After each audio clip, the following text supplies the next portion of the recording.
মজা। মা আমাকে খাবার দাও, আমার ক্ষুধা লাগছে। আসসালামু আলাইকুম এভরিওয়ান, সহজ এবং মজাদার রান্নার ইউটিউব কুকিং চ্যানেল গৃহসুখনে আপনাদের সকলকে স্বাগত জানাচ্ছি। আমি আফরোজা। আজকে চলে আসলাম খুব মজার পাস্তা রেসিপি নিয়ে। একসাথে আমি আজকে এক ভিডিওতে পাস্তা রেসিপি আপনাদের সাথে শেয়ার করব। পাস্তা রেসিপির মধ্যে প্রথমে যেটা থাকছে সেটা হচ্ছে ভুনা খিচুড়ি। তো আমি যেভাবে ভুনা খিচুড়ি রান্না করি সেটাই আজকে আপনাদের সাথে শেয়ার করব। তারপরে সেকেন্ডে যেটা থাকছে সেটা হচ্ছে আমার স্পেশাল পটল ভাজি। তারপরে থাকছে চীনাবাদাম ভর্তা, গুঁড়া আলুর ভর্তা, কালিজিরা ভর্তা। তো বুঝতেই পারছেন খাবারগুলো খুবই লোভনীয়, একেবারে জিভে জল চলে আসে। তো আজকে এই খাবারগুলার রেসিপি আজকে আপনাদের সাথে আমি শেয়ার করব। আর ভর্তাগুলা আমি কতটা সহজে তৈরি করেছি সেটাই আপনাদেরকে দেখাবো। একটা ভর্তা করতেও আমি আজকে বাটাবাটি করিনি, মানে পাটা ইউজ করিনি। তো খুব সহজে আমি ভর্তাগুলা তৈরি করেছি। আর সেটাই আসলে আজকের ভিডিওর মূল আকর্ষণ, যে ভর্তাগুলা বাটাবাটি ছাড়া কিভাবে এত সহজে করা যায়। ভর্তা খেতে আমরা সবাই পছন্দ করি, বাট বাটাবাটির ঝামেলার কারণে অনেকেই আমরা ভর্তা তৈরি করতে চাই না, বা ঝামেলা লাগে, বিরক্ত লাগে। কিন্তু আজকে আমি এত সহজে আপনাদেরকে ভর্তা তৈরি করে দেখাবো, আর এতটাই সুস্বাদু হয় এই ভর্তাগুলা যে আমি কি বলবো, আমার বলার ভাষা নেই। তো দেখে নেন আমার আজকে শর্টকাট সহজ মজাদার রেসিপিগুলা। প্রথমে আমি যেটা রান্না করব সেটা হচ্ছে ভুনা খিচুড়ি। ভুনা খিচুড়ি রান্না করার জন্য আমি এখানে সরিষার তেল দিচ্ছি 3 টেবিল চামচ পরিমাণ।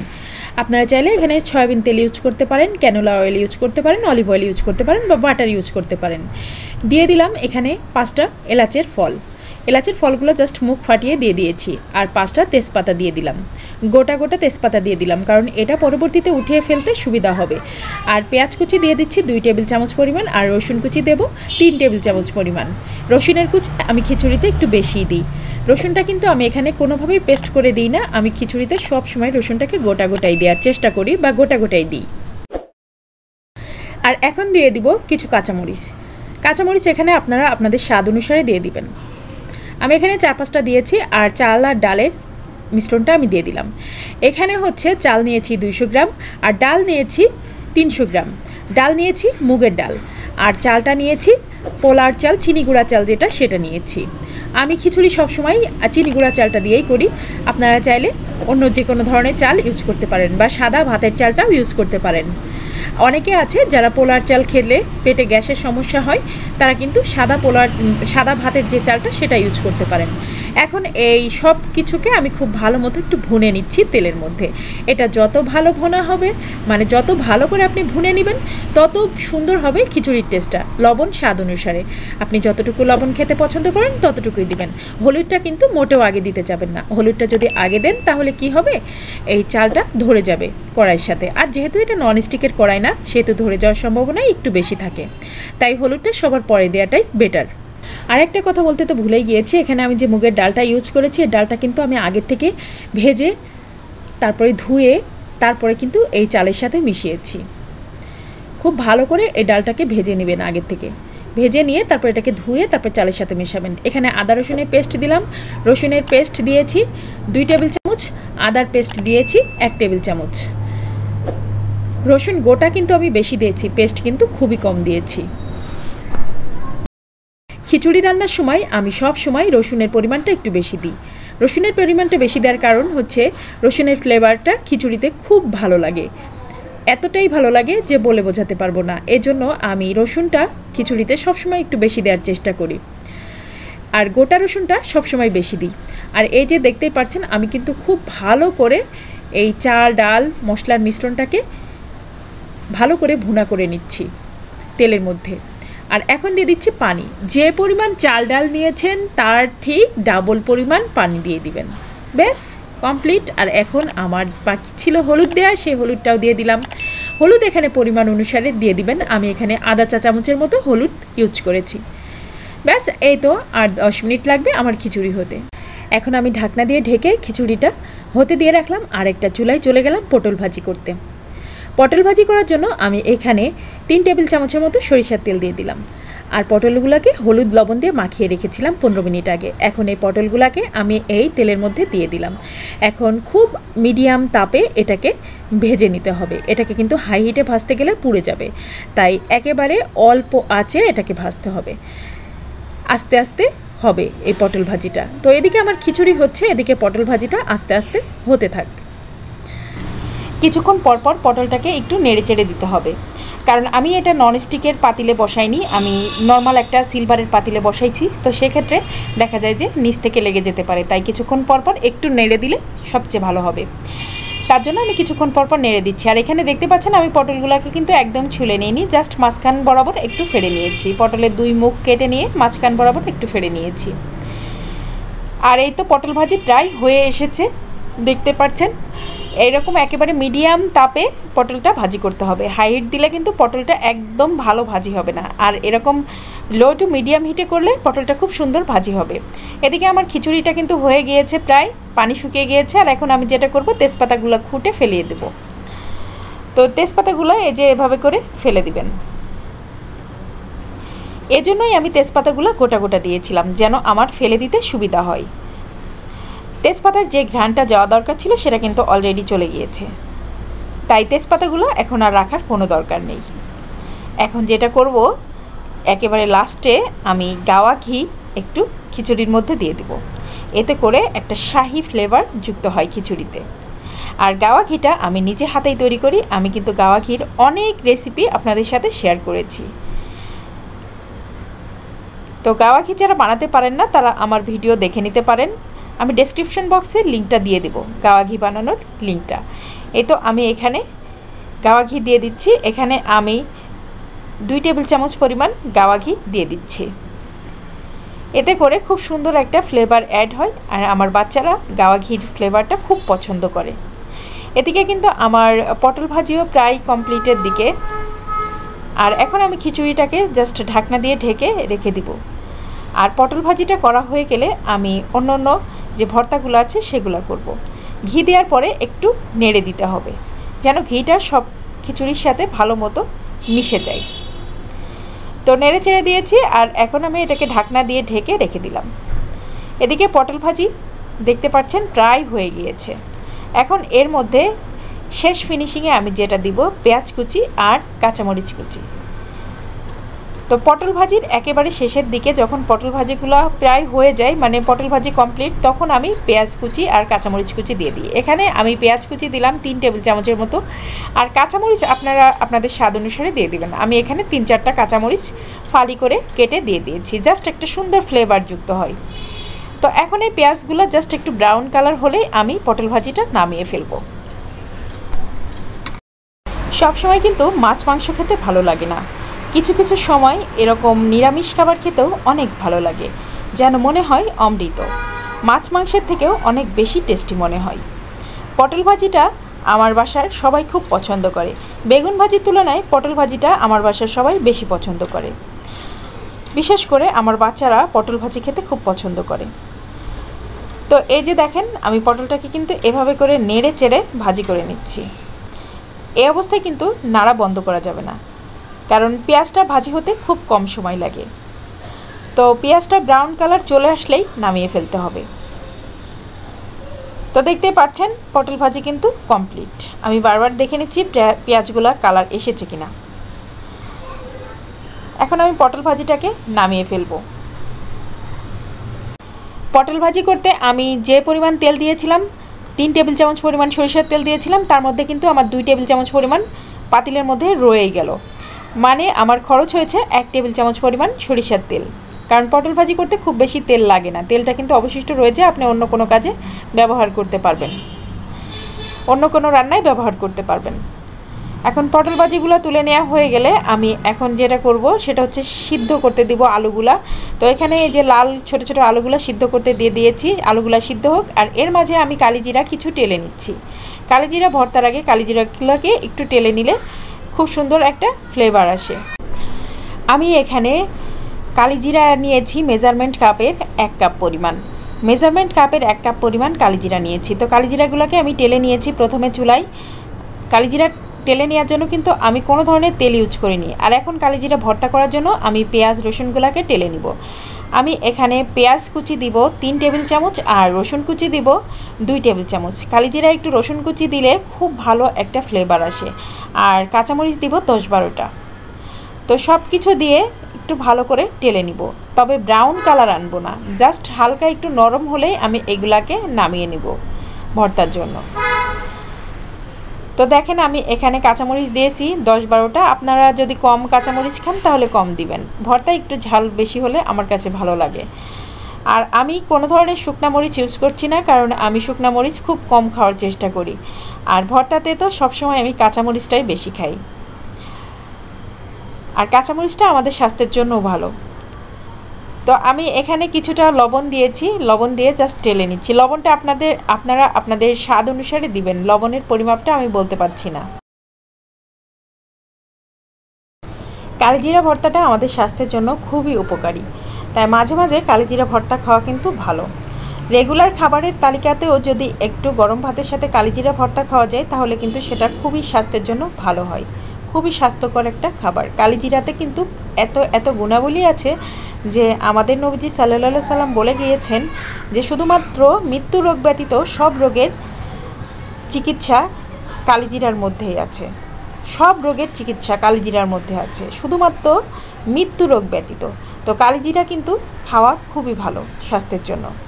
তো এখন এই যে মশলাগুলোকে টেলে নিয়েছি, আপনি যেভাবেই খান কালিজিরাগুলোকে খেলেই হবে, কালিজিরা খেলেই হবে যেভাবেই খান না কেন। তো এখন কালিজিরা ভেজে রাখা কালিজিরাগুলো দিয়ে দিচ্ছি, দিয়ে এখন গ্রাইন্ড করে নিলেই কিন্তু হয়ে যাবে আমার কালিজিরার ভর্তা। তো দেখলেন তো, এটা কিন্তু আমি পাটায় বাটলাম না, আপনারা যদি মনে করেন যে পাটায় বাটবেন বেটে নিতে পারেন। এখানে আমি একটু লবণ দিলাম, আপনারা আপনাদের স্বাদ অনুসারে লবণটা দিয়ে দেবেন। লবণের পরিমাপটা আমি ওভাবে আপনাদেরকে বলতে পারছি না, যে যতটুকু লবণ খান সে ততটুকুই লবণ দিবেন। এই যে দেখেন গ্রাইন্ড করে নিয়েছি, আর এখন আমি আরেকটু প্যানের মধ্যে টেলে নিচ্ছি, ফ্রাই প্যানে। যে প্যানটাতে আমি কিছুক্ষণ আগে পেঁয়াজ মরিচ টেলে নিয়েছি সেই ফ্রাই প্যানে আমি এই কালিজিরা ভর্তাটাকে আরেকটু টেলে নিচ্ছি। গ্রাইন্ড করার পরে আরেকটু টেলে নিলে ভালো, তো সেজন্যই আমি আরেকটু টেলে নিচ্ছি। তো সেক্ষেত্রে দেখা যায় ভর্তাটা বেশ 2-3 দিন মানে খুব ভালোই থাকে, এই যে গ্রাইন্ড করার পরে আরেকটু টেলে নিলে। কারণ আমি আজকে কালিজিরা ভর্তাটা অনেক বানাইছি, তো সেক্ষেত্রে এটা কিন্তু একবারে শেষ হবে না, তাই এটা 2-3 দিন আমার বাসায় থাকবে। আর গরম ভাতের সাথে কালিজিরা ভর্তা খেতে কিন্তু খুবই ভালো লাগে। তো এভাবে আপনারা কালিজিরা ভর্তা বানিয়ে ফ্রিজে রেখে পুরো সপ্তাহ জুড়ে খেতে পারেন, আর এটা খুবই হেলদি একটা খাবার। প্রাচীনকাল থেকেই বহু রোগের চিকিৎসায় এই কালিজিরা কিন্তু ব্যবহৃত হয়, তাই কালিজিরা আমাদের প্রতিদিনের খাবার তালিকায় একটু হলেও থাকা উচিত। কোনো রকম বাটাবাটি ছাড়াই কালিজিরা ভর্তা কিন্তু আমার কমপ্লিট হয়ে গেল। এখন করব চীনাবাদামের ভর্তা। আর চীনাবাদামের ভর্তা খেতে পছন্দ করে না এরকম মানুষ খুঁজে পাওয়া কিন্তু কঠিন। চীনাবাদামের ভর্তা খেতে সবাই খুব পছন্দ করে। এখানে আমি মেজারমেন্ট কাপে 2 কাপ পরিমাণ চীনাবাদাম নিয়ে নিয়েছি, আর বাদামগুলোকে আমি কড়াইতে একটু টেলে নিচ্ছি। এখানে কিন্তু কোনো ধরনের তেল ইউজ করা হয়নি, জাস্ট একটু টেলে নিচ্ছি। আর এর উপর থেকে যে খোসাটা আছে এই খোসাটা ফেলে দেওয়ার জন্যই মূলত এভাবে করে টেলে নেওয়া হয়। আর বাদামটাও খুব সুন্দর একটা ফ্লেভার আসে টেলে নেওয়ার কারণে, তাই বাদামটা ভর্তা করার আগে অবশ্যই এভাবে একটু টেলে নেবেন। আর বাদামটা ঠান্ডা হওয়ার পরে একটুখানি হাত দিয়ে ডলা দিলেই এই উপরের খোসাটা উঠে যাবে। তো আমি বাদামের খোসা কিন্তু ছাড়িয়ে নিয়েছি, ওটা আর দেখালাম না। এখন তেল দিয়ে দিয়েছি 1 টেবিল চামচ কড়াইতে, আর দিয়ে দিলাম পেঁয়াজ কুচি এখানে 3 টেবিল চামচের মতো। তো পেঁয়াজ কুচি দেওয়া হয়ে গেল, এখন দিয়ে দিচ্ছি কাঁচামরিচ। এখানে কাঁচামরিচ দিয়েছি 10-12টা, আপনারা আপনাদের স্বাদ অনুসারে কাঁচামরিচ দিবেন। আর আমি এখানে রসুন কুচিও দিয়েছি 2 টেবিল চামচের মতো। পেঁয়াজ, রসুন আর কাঁচামরিচ সব কিছু দিয়ে আমি এখন এটাকে একটু টেলে নিচ্ছি। আমি এখানে দেশি রসুন কুচিটা ইউজ করেছি, আপনারা চাইলে এখানে যে কোনো ধরনের রসুনই ইউজ করতে পারেন। আমি কিন্তু এটাকে ব্রাউন করে ভেজে নিব না, জাস্ট একটু এই পেঁয়াজ থেকে পানি বের হবে, আর এই পানিটা শুকিয়ে গেলেই আমি নামিয়ে নিব। তো প্রায় হয়ে এসেছে, এখন আমি এই পেঁয়াজটাকে নামিয়ে নেব আর গ্রাইন্ডারে গ্রাইন্ড করে নিব। বাদামের খোসাটা কিন্তু আমি অলরেডি ছিলে ফেলেছি, আর বাদামটাকে আমি গ্রাইন্ডারে নিয়েও নিয়েছি। এখন এই পেঁয়াজ আর রসুন আর কাঁচামরিচ এটা হয়ে গেলেই আমি গ্রাইন্ড করে নিব। ব্যাচ হয়ে গিয়েছে টেলে নিয়ে, এখন দিয়ে দেব গ্রাইন্ডারের ভিতরে। বাদামের ভর্তা কিন্তু আমার বাসায় সবাই খুব পছন্দ করে, আর এটাও খুবই হেলদি একটা খাবার। বাদামের ভর্তা আমার বাসায় আমার বাচ্চারা খুব পছন্দ করে, এটার মধ্যে একটু ধনেপাতা দিলে খুব টেস্টি হয়। তো এই তো বাদামের খোসাগুলো আমি ছাড়িয়ে নিয়েছি, আর এখন এটাকে গ্রাইন্ড করে নিব। লবণ দিয়ে দিলাম পরিমাণ মতো, আপনারা আপনাদের স্বাদ অনুসারে লবণ দিয়ে নেবেন। এই যে দেখেন বাদাম কিন্তু গ্রাইন্ড করে নিয়েছি। এখন আমি আবার বাদামের ভর্তাটাকেও একটু টেলে নিব। এই টেলে নেওয়ার কারণে এই ভর্তাটা কিন্তু আমি চাইলে 1 সপ্তাহ নর্মাল ফ্রিজে রেখে সংরক্ষণ করতে পারবো। আপনারা চাইলে এর মধ্যে একটু ধনেপাতা অ্যাড করতে পারেন, খুব মজা হয়। তাহলে আমার কাছে ধনেপাতা ওই মুহূর্তে ছিল না, তাই আমি ধনেপাতাটা দিতে পারিনি। কিন্তু বাদামের ভর্তায় একটু ধনেপাতা দিলে এত টেস্ট হয় যে বলে বোঝাতে পারবো না। আর বাদামের ভর্তা খেতে এমনিতেও খুবই মজা। তো হয়ে গেল আমার খুবই সুস্বাদু হেলদি একটা ভর্তা, বাদামের ভর্তা। চীনা বাদামের ভর্তাটা আমার হাজব্যান্ড খুব পছন্দ করে, আর আমার 2 মেয়েও খুব পছন্দ করে। এখন করব গুঁড়া আলুর ভর্তা। গুঁড়া আলুটাকে কিন্তু আমি আগে থেকে সিদ্ধ করে রেখেছি। এখন দিয়ে দিলাম 2 টেবিল চামচ পরিমাণ পেঁয়াজ কুচি, আর দিয়ে দিলাম 10-12টা কাঁচামরিচ। কাঁচামরিচ, এই কাঁচামরিচটা খুব বেশি যে ঝাল তা না, মোটামুটি ঝাল। তো আপনারা আপনাদের স্বাদ অনুসারে কাঁচামরিচ ইউজ করবেন, চাইলে আপনারা শুকনো মরিচ ইউজ করতে পারেন। দিয়ে দিলাম একটু লবণ। এবার এই সিদ্ধ করা গুঁড়া আলুগুলো আমি দিয়ে দিচ্ছি। এখানে আমি 1/2 কেজি পরিমাণ গুঁড়া আলু ইউজ করেছি। আপনারা চাইলে কম বা বেশি করতে পারেন, সেক্ষেত্রে সব কিছুর পরিমাণ কমবে বা বাড়বে। এখন এই চোচা সহই আলুটাকে আমি ভালো করে তেলের মধ্যে ভেজে নিচ্ছি, পেঁয়াজের সাথে আর কাঁচামরিচের সাথে। এখানে আমি কোনো ধরনের রসুন ইউজ করলাম না। এখন যেটা করছি, একটা হ্যান্ড ব্লেন্ডার দিয়ে আমি এটাকে ভর্তা করে নিচ্ছি। তো দেখলেন তো, একেবারে বাটাবাটি ছাড়া আমার 3টা ভর্তা কমপ্লিট হয়ে গেল। হ্যান্ড ব্লেন্ডার দিয়ে আপনি খুব সহজে এই ভর্তাটা করে নিতে পারবেন। তো আমার গুঁড়া আলুর ভর্তাও হয়ে গেল। চাইলে আপনারা গ্রাইন্ডারেও করতে পারেন, কিন্তু আমি হ্যান্ড ব্লেন্ডার দিয়ে আলু ভর্তাটা করতে বেশি পছন্দ করি। সবসময় বাসায় আমি হ্যান্ড ব্লেন্ডার দিয়ে আলু ভর্তাটা করি, বা যে কোনো শাকের ঘন্ট, সেটাও কিন্তু আমি হ্যান্ড ব্লেন্ডার দিয়েই করি। হ্যান্ড ব্লেন্ডার একটা থাকলে কাজ অনেক সোজা হয়ে যায়, যে কোনো ধরনের কাজ, মানে ভর্তা করা, বাটাবাটির কাজটা অনেক সোজা হয়ে যায়। দিয়ে দিলাম একটু সরিষার তেল। সরিষার তেল দেওয়ার কারণে খুব সুন্দর একটা সরিষার তেলের ঝাঁঝ পাওয়া যাবে আলু ভর্তায়। হয়ে গেল খুব সুস্বাদু একটা আলুর ভর্তা। তো দেখেন, বাটাবাটি ছাড়া কিন্তু আমার 3 রকমের ভর্তা কমপ্লিট, সাথে পটল ভাজি, সাথে ভুনা খিচুড়ি। কি অসম্ভব মজার 5টা রেসিপি। আপনারা যারা এতক্ষণ কষ্ট করে আমার ভিডিওটা দেখেছেন তাদেরকে জানাচ্ছি অসংখ্য অসংখ্য ধন্যবাদ আমার ভিডিওটা দেখার জন্য। আর আমার অল সাবস্ক্রাইবারদের জানাচ্ছি অসংখ্য অসংখ্য ধন্যবাদ চ্যানেলটা সাবস্ক্রাইব করে চ্যানেলের সঙ্গেই থাকার জন্য। আর যারা নতুন আমার ভিডিওটা আজকে দেখছেন, ভিডিওটা ভালো লাগলে অবশ্যই আমার চ্যানেলটা সাবস্ক্রাইব করে দিবেন, পাশে থাকা বেল আইকনে একটা প্রেস করে দিবেন। এতে করে আমি যে কোনো ভিডিও দিলে তার নোটিফিকেশন আপনার কাছে পৌঁছে যাবে, আর সহজে আপনি আমার নতুন ভিডিওটা দেখে নিতে পারবেন। আর যারা ফেসবুক পেজ থেকে আমার ভিডিওটা দেখছেন, তারা ফেসবুক পেজটা ফলো করে দিবেন। এতে করে আমি যে কোনো ভিডিও দিলে তার নোটিফিকেশন আপনার কাছে পৌঁছে যাবে, আর আপনি সহজে আমার নতুন ভিডিওটা পেজ থেকে দেখে নিতে পারবেন। অথবা ভিডিওটাতে একটা লাইক করে দিলেও নোটিফিকেশন যাবে আপনার কাছে যে আমি কখনো কোনো ভিডিও দিলাম কিনা। যখনই নতুন ভিডিও দিব তার নোটিফিকেশন আপনার কাছে চলে যাবে, এবং আপনি সহজেই ফেসবুক পেজ থেকে আমার ভিডিওটা দেখে নিতে পারবেন।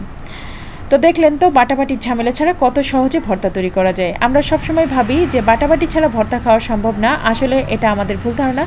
বাটাবাটি ছাড়াও ভর্তা খাওয়া সম্ভব। তো দেখলেন তো কত সহজে আমি ভর্তাগুলো করে নিলাম। আমার আজকের ভিডিওর মূল উদ্দেশ্যটাই ছিল বাটাবাটি ছাড়া ভর্তা করব। তো যাই হোক, আমার মজার মজার ভর্তা তৈরি এখন আমি আমার বাচ্চাদেরকে খাওয়াই দিব। আজকের মতো ভিডিওটা শেষ করছি। আল্লাহ হাফেজ। আল্লাহ হাফেজ।